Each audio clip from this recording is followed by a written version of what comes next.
दे पा रहे हैं, श्वान को भोजन नहीं दे पा रहे, कौवे को भोजन नहीं दे पा रहे हो, और मान लो गया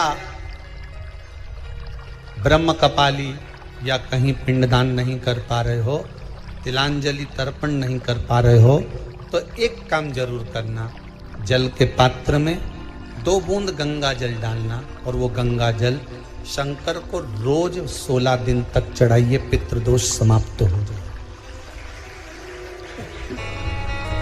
जब ज्यादा घर में पितृदोष हो ना, ऐसा लगे कि पितृदोष बहुत ज्यादा है, 1 रुपए कमा रहे हैं, 1.25 रुपए खर्च हो रहा है, हाथ में पैसा नहीं टिक रहा, दुकान 4 दिन अच्छी चल रही है, फिर व्यापार डाउन हो जाता है, कोई पैसा लेकर भग गया, नहीं दे रहा, कहीं कर्जा मात्रा बढ़ गई है, ये पितृदोष के लक्षण है कुछ। इसमें आपके घर में जो भी रुद्राक्ष पड़ा हो, जो भी रुद्राक्ष रखा हो, क्योंकि संभाल के तो आप रखते नहीं, पटक देते हैं, शिवाय, जो भी रुद्राक्ष श्री शिवाय आपके घर में रखा हुआ,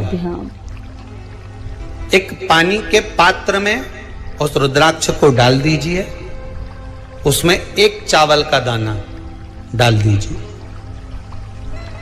महाराज, परिंदा जहां होता है, मटका, हंडा या रसोई घर में आपका जो पानी भरने का स्थान होता है, जिसको आरो वारो क्या क्या लगा के रखते हो, उसी के कहीं पास में उस कलश को रख दीजिए, ऊपर से उसको ढक दीजिए।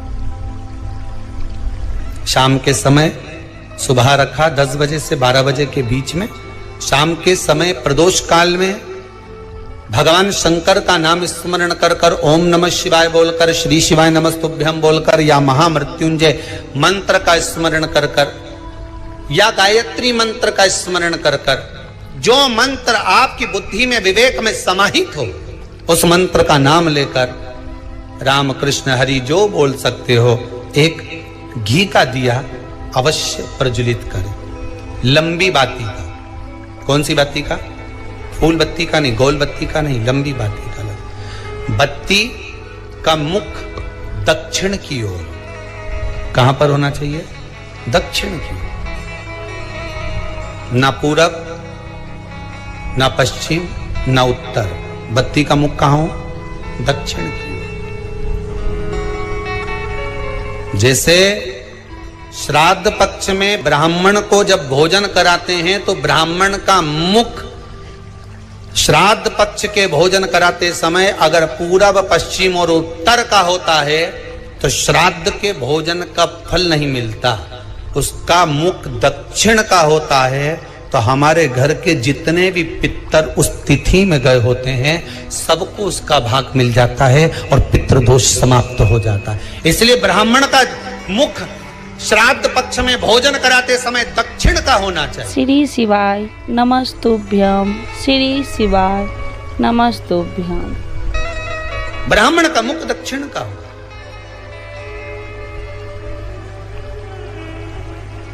यहां तक शास्त्र कहता है, महाराज अगर गौ माता को श्राद्ध पक्ष में अगर भोजन दे रहे हो तो गाय का मुख अगर दक्षिण का है, गाय का, आपका मुख भले उत्तर का हो, गाय का मुख दक्षिण का हो, आपका मुख भले पूरा पश्चिम नहीं का, गाय का मुख अगर दक्षिण में है, अगर आपने दक्षिण में गाय को खड़ी कर रखा है और दक्षिण में उसका मुख और आप भोजन दे रहे हो, तो शास्त्र कहता है कि किसी पिंड की जरूरत नहीं पड़ती, गाय स्वतः कल्याण कर देती है, गौ माता स्वतः कल्याण कर, दक्षिण मुखी हो। तो दिए की जो बाती का मुख कहां होना चाहिए? दक्षिण का, और दक्षिण का मुख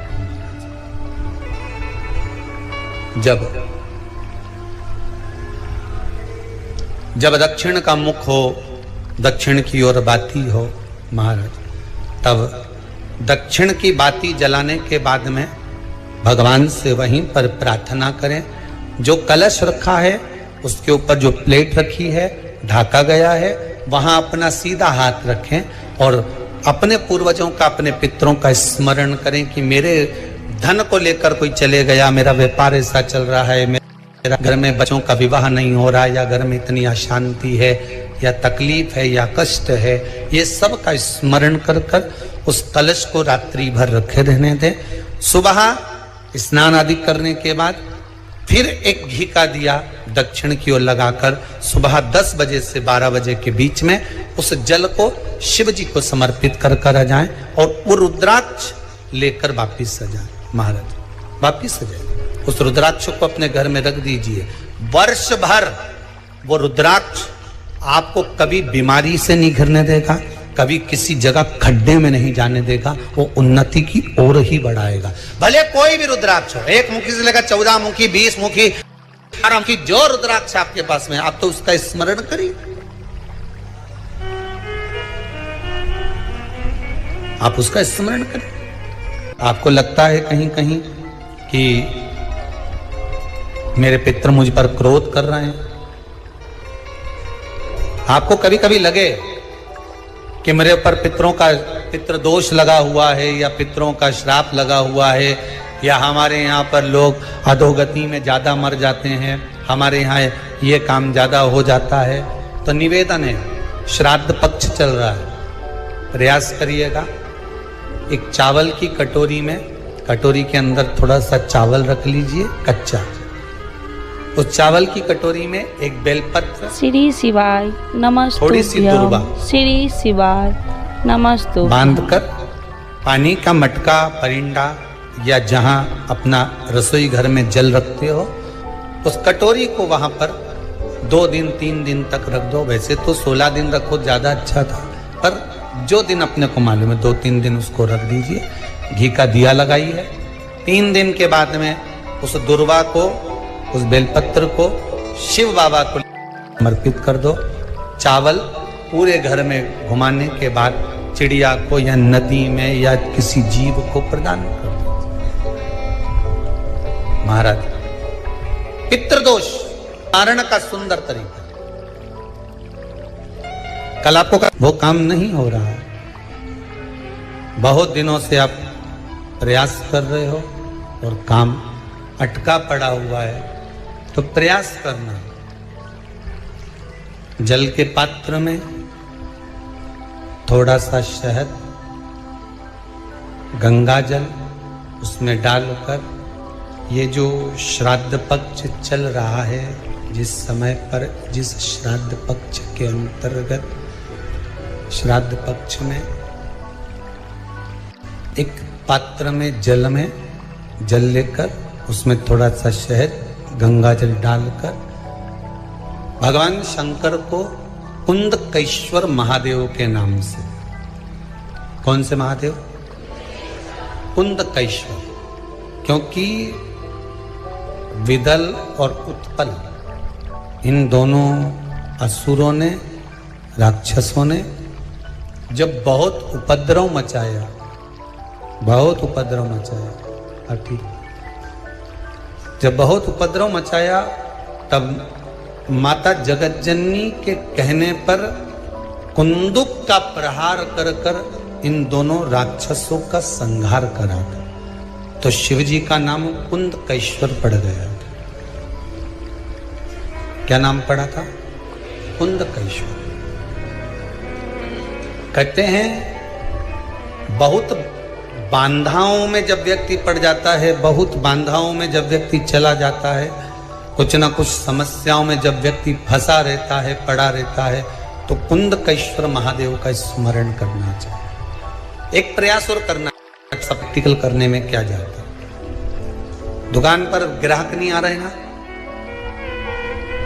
आधा घंटा हो गया, कोई ग्राहक नजर नहीं आया, फालतू बैठे हो ना दुकान पर, जब ग्राहक नहीं आता तो फ्री हो, तो एक काम करो, कोई भी जरा सा हाथ में पानी लेकर कुंदकेश्वर महादेव के नाम से 51 बार, 21 बार बोलकर, 11 बार बोलकर वो पानी को दरवाजे पे छीट दो। आधा घंटा, ज्यादा से ज्यादा 20 मिनट, आधा घंटा 30 मिनट नहीं लगेंगे और ग्राहक प्रवेश करना प्रारंभ करें। प्रैक्टिकल करने में क्या जाए। अब इनमें कहीं घटा तुम्हारा कि पानी घट गया, कि बोलने से, कुंदकेश्वर महादेव का नाम लेने से जीवान घट गई, कुछ घटा? फायदा तो तुम्हारा ही हुआ। कुंदकेश्वर का नाम, कोई काम अटक रहा है, शहद जल के पात्र में डालिए और थोड़ा सा गंगा जल डालकर इसी श्राद्ध पक्ष में किसी भी दिन जब तुम्हारा मन पड़े तब शंकर जी को समर्पित कर और साथ में एक लोटा पानी, एक कलश जल का अलग से लेकर जाओ। जब शहद का जल शंकर जी को समर्पित कर दो, उसके बाद सादा जल शंकर जी को अवश्य समर्पित करके। शहद का जल बांधाओं को हर लेता है, बांधा को हरता है। हम तो कई बार बच्चों से कहते हैं, अगर कोई बच्चा कंपटीशन एग्जाम में बैठ रहा है, इंटरव्यू दे रहा है या कोई एग्जाम में नहीं निकल रहा है, तो प्रयास करना बेलपत्री का जो बीच वाला पत्ता होता है, इस पत्ते पर शहद लगाकर हथेली में रखकर अंगूठे से इसको इस तरह से दबाकर शिव जी के कुंदकेश्वर महादेव का नाम लेकर अपनी मनोकामना कर शंकर भगवान का जो शिवलिंग है, उस शिवलिंग पर इस बेलपत्री के पत्ते को चिपकाकर आ जा और एग्जाम देने जा। बाबा निपटे का सब काम कर। जिस बालक बालिका का जॉब नहीं लग रहा हो, सर्विस नहीं लग रही हो, नौकरी नहीं लग रही हो, जगह जगह पहले करते थे जॉब, अब छूट गई, 2 साल हो गए, 3 साल हो गए, सर्विस नहीं लग रही हो, बहुत प्रयास कर लिया हो, बहुत प्रयास, तो महाराज काली तिल्ली को पीस कर उसको जल के पात्र में डालकर अपने घर के मटा परिंडा, पितरों का जो स्थान होता है, जलाशय होता है, उसके पास में एक पात्र में रख दीजिए। बेलपत्री या बट का पेड़ या पीपल का पेड़, इस वृक्ष के नीचे एक रात्रि तक रखे रहने के बाद में दूसरे दिन अपनी कामना करता है, जिनका जॉब नहीं लग रहा, सर्विस नहीं लग रही, नौकरी नहीं लग रही या कहीं उलझने उत्पन्न हो रही है, उस व्यक्ति को हाथ में ले जाकर उस पात्र का जल, 3 वृक्ष पितरों के तुल्य हैं। कल की कथा में कहा था, पहला बेलपत्री का, दूसरा पीपल का, तीसरा बट का, ये 3 पितरों के तुल्य हैं। इन 3 में से किसी भी वृक्ष के नीचे उस काली तिल के जल को समर्पित कर दीजिए। महाराज बाबा चाहेगा, भोलेनाथ जी चाहेगा तो 3 महीने में कहीं ना कहीं योग बना ही देगा, ये पक्का। बाबा पर विश्वास रखो, शंकर भगवान पर भरोसा विश्वास रखकर आप कार्य करेंगे, क्यों ना हो।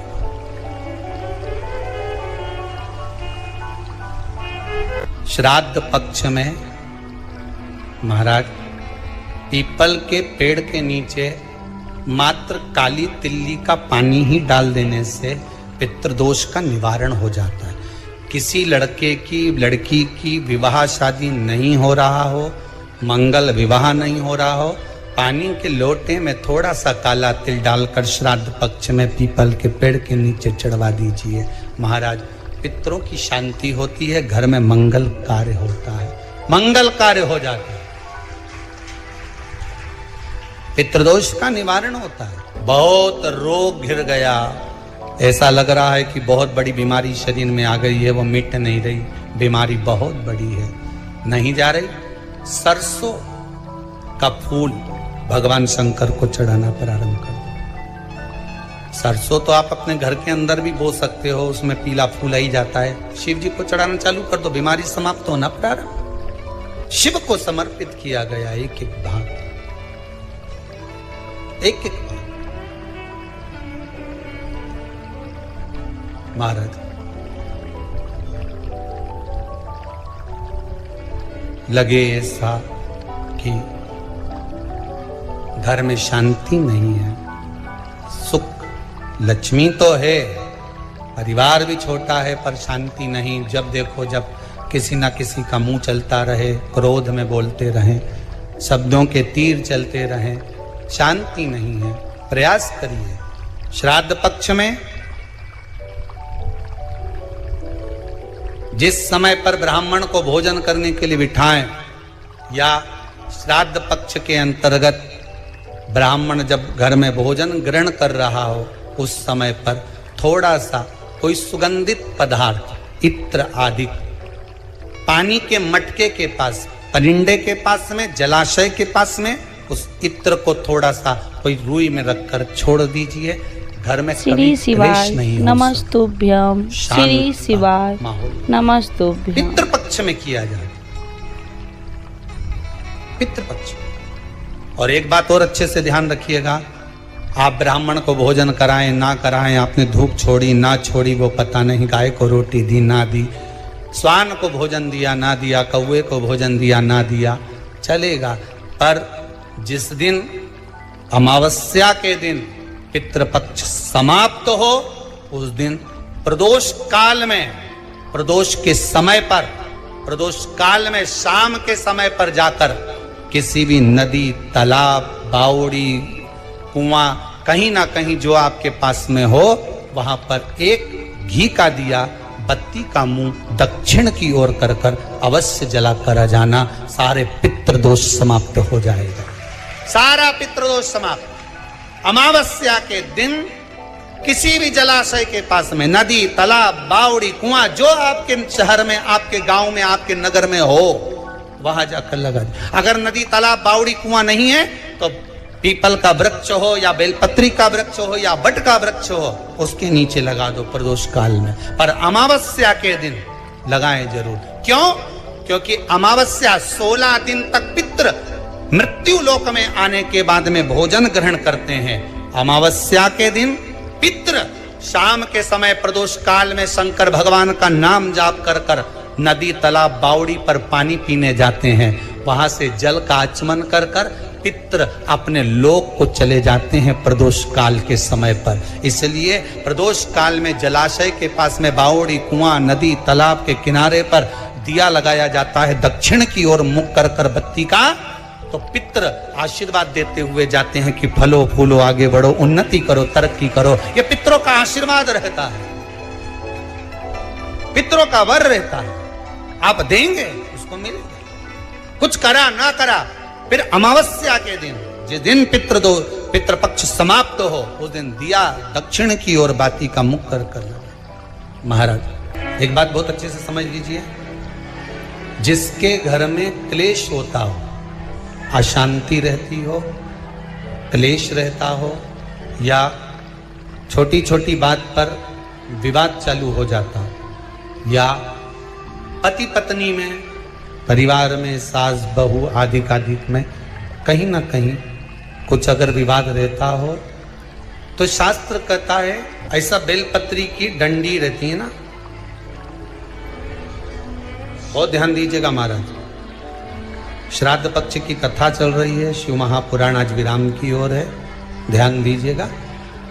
जैसे ये बेलपत्री की जो डंडी होती है, डंडी का जो भाग होता है बेलपत्री की, ऐसा बेलपत्री की 7 भाग ले लो, मतलब बेलपत्री 7 ले लीजिए। 7 बेलपत्र लेकर कच्चा जो सूत होता है ना, कच्चा सूत जो जानते हो पेड़ पौधे में माताएं लपेटती हैं, धागा जो होता है ना सफेद कलर का कच्चा धागा, जो बड़ में, पीपल में और आंवला आदि में लपेटा जाता है, कच्चा सूत, उसको शंकर भगवान और माता पार्वती का स्मरण कर कर नंदी के, जो नंदी होता है, नंदी के राइट भाग में, नंदी का एक पांव ऊंचा होता है, आपने देखा होगा आगे का पांव ऊंचा होता है, बैठते समय नंदी का एक पांव ऊंचा है, एक पांव नीचे की ओर जाता है। तो नंदी का जहां पांव ऊंचा है, उस ऊंचे पांव के पास में बैठना है। कच्चे सूत पर उस बेलपत्री के जो 7 गुच्छ हैं, 7 जो बेलपत्री के भाग हैं, 7 बेलपत्री हैं, उसको अपना नाम गोत्र स्मरण कर कर उस कच्चे सूत को लपेटना है। महाराज लाल कलर का चंदन उस बेलपत्री के पत्ते में जो अग्रभाग होता है, सबसे आगे का भाग, 7 में लाल चंदन लगाना है। महाराज उस चंदन को लगाकर आप प्रदोष के दिन, प्रदोष काल में शंकर भगवान को समर्पित अगर करते हैं, तो जिस घर का गोत्र बोला है उस घर में कभी क्लेश नहीं हो सकता, वो शांति का अनुभव करता, उसमें क्लेश नहीं हो सकता। एक धागा होता है पक्का धागा, एक धागा होता है कच्चा धागा। बहुत ध्यान दीजिएगा महाराज, पक्के धागे से नहीं लपेटना सफेद। कच्चा जो धागा पीपल में, बड़ में या आंवला आदि में जो हम लोग लपेटते हैं पूजन करते समय, वो कच्चा धागा। और एक बात और आपको कहने, ध्यान दीजिएगा, श्री शिवाय नमस्तुभ्यम। श्री शिवाय पति पत्नी का तलाक तक की नौबत हो गई और तलाक नहीं कराना है, आपस में वापिस प्रेम बढ़ जाए, छोरी वापिस घर में रहे, बेटा उसको रखे, बहू रहे, आपस में प्रेम बढ़े। वो भले मायके चली गई हो, वो भले लड़का छोड़कर चले गया हो, अकेली रह रही हो और चाहती है कि मैं पति के साथ रहना है, तलाक नहीं होना चाहिए। हम दोनों में प्रेम रहे, वो संभाले मेरे को भी और मैं भी आदर करूं, वो भी आदर करे।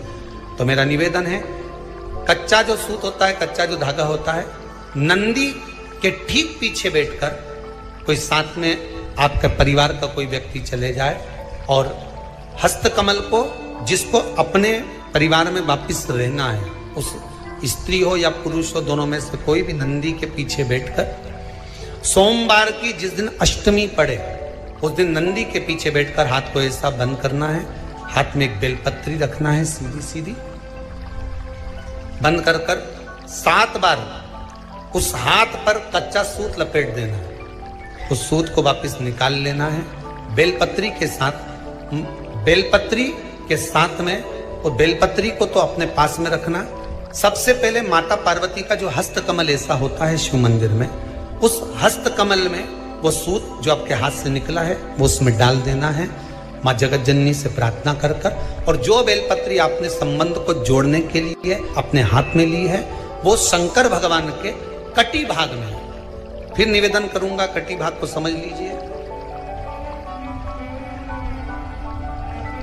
ये शिवलिंग रखा है, जहां पर शंकर भगवान का शिवलिंग, माता पार्वती जी के हस्त कमल पर जो शिवलिंग रखा है, ये भाग कटी भाग कहलाता है। इस जगह पर जहां शंकर और पार्वती का मिलन हुआ है, उस जगह पर उस बेलपत्री को रख देना। महाराज ज्यादा से ज्यादा 3-4 महीने लगते हैं, दोनों में वापस प्रेम बढ़ जाता है, दोनों एक हो जाते हैं। तलाक तक बात चल भी रही हो तो तलाक समाप्त हो जाता है। प्रेम, करुणा, आसक्ति, स्नेह बढ़ जाता है। संबंध टूटने की कतार पर। एक बार माता पार्वती को समर्पित तो करो अपना संबंध कि मां अब तुझे नहीं भाना। माना मैंने अपशब्द कह दिया होगा, माना मेरी गलती होगी, थोड़ी गलती उनकी भी होगी, पर दोनों की गलती है मां, अब इस संबंध को तुझे निभाना। जब कच्चा सूत माता के हाथ में रखो तब माता को विनती करना, इस संबंध की डोरी अब तेरे को दे दी। दीन बंधु दीनानाथ मेरी डोरी तेरे, अब ये डोरी मैंने तुमको दे दी, अब ये संबंध आपको निभाना है। श्री शिवाय नमस्तुभ्यम। श्री शिवाय नमस्तुभ्यम।